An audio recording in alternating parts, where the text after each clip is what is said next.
আসসালামু আলাইকুম। আশা করি আপনারা ভালো আছেন। বিসিএস প্রিলিমিনারি প্রিপারেশনের ডেইলি রুটিন নিয়ে আজকে আলাপ করব। প্রিপারেশনের জন্য একটা রুটিন কিন্তু খুবই গুরুত্বপূর্ণ। যারা রুটিন অনুযায়ী পড়াশোনা করে স্বাভাবিকভাবে তারা কিন্তু গোছানো প্রিপারেশন নিতে পারে। তো ডেইলি রুটিন নিয়ে কথা বললে কিন্তু প্রায় 2 ঘন্টার মতো কথা বলা যায়, বাট আমি চিন্তা করলাম যে 7 থেকে 8 মিনিটে যদি আমি বলতে চাই তাহলে কি কি বিষয়গুলো আসলে মানে এখানে না বললেই নয়, এবং কোর বিষয়গুলোই আজকের ভিডিওতে বলার জন্য চেষ্টা করব। তার আগে বলে নেই, আমার ভিডিওগুলো ভালো লাগলে চ্যানেলটি সাবস্ক্রাইব করে আমার চ্যানেলের সঙ্গে থাকবেন এবং আপনাদের মূল্যবান মতামতগুলো আমাকে ইনবক্সে জানাবেন। তো শুরু করি। রুটিনটা হচ্ছে আপনার ডেইলি টার্গেট এবং daily strategy.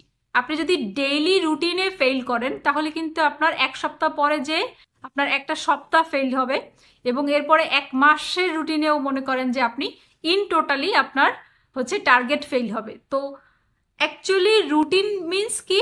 Routine means target and strategy. তো ডেইলি টার্গেটটা কি আপনার? আমার মনে হয় যে আমি যদি আপনাকে এখন বলে দিই যে 7টা থেকে 8টা আপনি এই সাবজেক্ট পড়বেন, 8টা থেকে 9টা এই সাবজেক্ট পড়বেন, 9টা থেকে 10টা অন্য সাবজেক্ট, এটা কিন্তু আপনি জীবনেও শুনবেন না। আবার আমি যদি আপনাকে বলে দিই প্রতিদিন 4 ঘন্টা এই পড়বেন, 2 ঘন্টা এই পড়বেন, 1 ঘন্টা ওই পড়বেন, এই জিনিসগুলোও কিন্তু আসলে ভায়াবল না। সো আসলে রুটিনটা কি? যে রুটিনটা হচ্ছে আপনার জন্য কোনটা বেস্ট হয়, আপনার যে প্রিপারেশনের অবস্থা এবং আপনার যে পর্যন্ত হচ্ছে টার্গেট এবং আপনার হাতে যে সময়, এই সব কিছুর কম্বিনেশনটা হচ্ছে রুটিন। তো আমি যেটা আপনাকে সাহায্য করতে পারবো যে রুটিনটা আপনি কিভাবে সাজাবেন তার একটা মানে হচ্ছে স্ট্যান্ডার্ড একটা গাইডলাইন দেওয়ার চেষ্টা করব।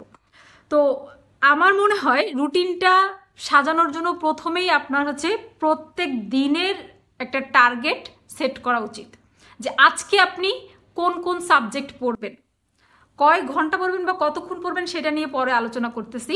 প্রথমে আপনি সেট করবেন যে আজকে হচ্ছে আজকে এত তারিখ, আজকে আমি বাংলার এই টপিক পড়বো, বা ইংরেজির এই 2টা টপিকস পড়বো, বা ম্যাথের দেখা যাচ্ছে সুদ কষা শেষ করব। তো এইরকম করে আপনার আর কি নিজেকেই নিজের একটা টার্গেট দেওয়া উচিত যে এইটা আজকে আমার ডেইলি টার্গেট।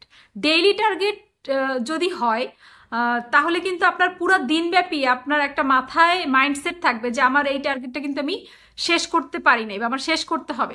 এবং বেটার হয় যদি আপনি পরের দিনের টার্গেট আগের দিন লিখে রাখেন। তো সিলেবাসটা রাখবেন টেবিলের সামনে, আঠা দিয়ে সেটে রাখবেন এবং সিলেবাসে অনুযায়ী টিক দিবেন। যেটা শেষ হলো, একবার পড়া শেষ হলো, সেটা টিক দিয়ে রাখবেন। টোটাল হোল সিলেবাসে আপনি কত দূর আগাচ্ছেন 1 সপ্তাহ পরে বা 1 মাস পরে, এটা কিন্তু আপনার চোখের সামনেই দৃশ্যমান হবে যে আমার কোন কোন টপিক শেষ হয়েছে, এখনও কতটুকু আমার বাকি আছে, হাতে কতটুকু সময় আছে। এই জিনিসগুলো সব সময় আপনার সামনে অ্যাজ এ হোল ভিজিবল হওয়া প্রয়োজন। তো এই কারণে দিনের টার্গেট আগে লিখুন এবং আপনি হচ্ছে প্রতি মুহূর্তে এটা চিন্তা করুন যে সিলেবাসের যে পর্যায়ে আমি এখন আছি, পরীক্ষার ডেট অনুযায়ী আমার তো আবার ওইদিকে যে বেশ কয়েকবার রিভিশন দিতে হবে। তো আমার কি অনুযায়ী টার্গেটটা সেট করতে হবে। বেস্ট হয় হচ্ছে আপনি যেই সাবজেক্টে হচ্ছে একটু দুর্বল সেই সাবজেক্টটা যদি প্রতিদিনের তালিকায় রাখেন। ফর এক্সাম্পল, যদি আপনি ম্যাথ বা ইংলিশে দুর্বল হন, বিজ্ঞানে দুর্বল হন, এইগুলো কিন্তু প্রতিদিনের তালিকায় রাখতে পারেন। আর যদি না আপনার 1-2টা সাবজেক্ট ভালো প্রিপারেশন আছে, অন্যগুলোতে সমস্যা, তো আপনি ওইগুলো একটু কম সময় ধরে রাখলেও পারেন। তো এটা হচ্ছে আপনার ডেইলি রুটিন যে তৈরি করার বেসিক যে একটা ভিত্তি বা বেসিক যে কনসেপ্ট। এছাড়া আপনি অনেকেই কোশ্চেন করেন যে কয় ঘন্টা পড়বো, কয় ঘন্টার রুটিন ছিল আপনার। ছাত্রছাত্রীদের ক্ষেত্রে পরামর্শ থাকবে যে আপনারা মানে নামাজ, ঘুম, খাওয়া বা একান্তই এসেনশিয়াল কিছু জরুরি কিছু থাকলে সেইটা বাদে বাকি পুরোটা সময় হচ্ছে পড়ার টেবিলে থাকবেন। কারণ এখন তো অনেক কম্পিটিশন। সো আমাদের সময় আমরা এইভাবে করে পড়েই পেরেছি। তো এখন আমার মনে হয় যে এর সাথে কোনো অল্টারনেটিভ নেই। আর যারা চাকরি করেন বা হচ্ছে স্টুডেন্ট বা হচ্ছে বা পার্ট টাইম করে কোনো জব করেন, যেটা করেন সেটার পাশাপাশি আপনার যে সময়টা থাকে সেই সময়টার মধ্যে আপনি যতটুকু পারা যায় আপনাকে একটু আপনার লেভেলের চাইতে একটু বেশি টার্গেট আপনি নিজেকে দিবেন, কারণ এটা তো হাইলি কম্পিটিটিভ একটা পরীক্ষা। প্রিলিমিনারি টেকাটা আসলেই খুবই মানে একটা রিস্ক গেম হয়ে গেছে এখনকার সময়ে। কাটমার্কের মানে কোনো ইয়া নাই, এবং কাটমার্ক দিনকে দিন খুব বেড়েই চলছে। সো এই কারণে রুটিন সেট করার সময় অবশ্যই আপনার স্ট্র্যাটেজিগুলোকেও আপনি ফিক্স করবেন, যে আপনি যেই টপিক্সটা পড়তেছেন সেই টপিক্সটার উপরে যাতে আপনি প্র্যাকটিসটাও করেন সেটা খেয়াল করবেন, এবং কোর যেই বিষয়গুলো আপনি পড়তেছেন সেই বিষয়গুলো আসলে ইম্পর্ট্যান্ট কিনা এবং একটু লেস ইম্পর্ট্যান্ট বিষয়গুলো ছেড়ে পড়তেছেন কিনা, এই স্ট্র্যাটেজিটা কিন্তু ফলো করবেন। সব পড়ে কিন্তু আপনি ঈশ্বরচন্দ্র বিদ্যাসাগর হয়ে হচ্ছে যেতে পারবেন না।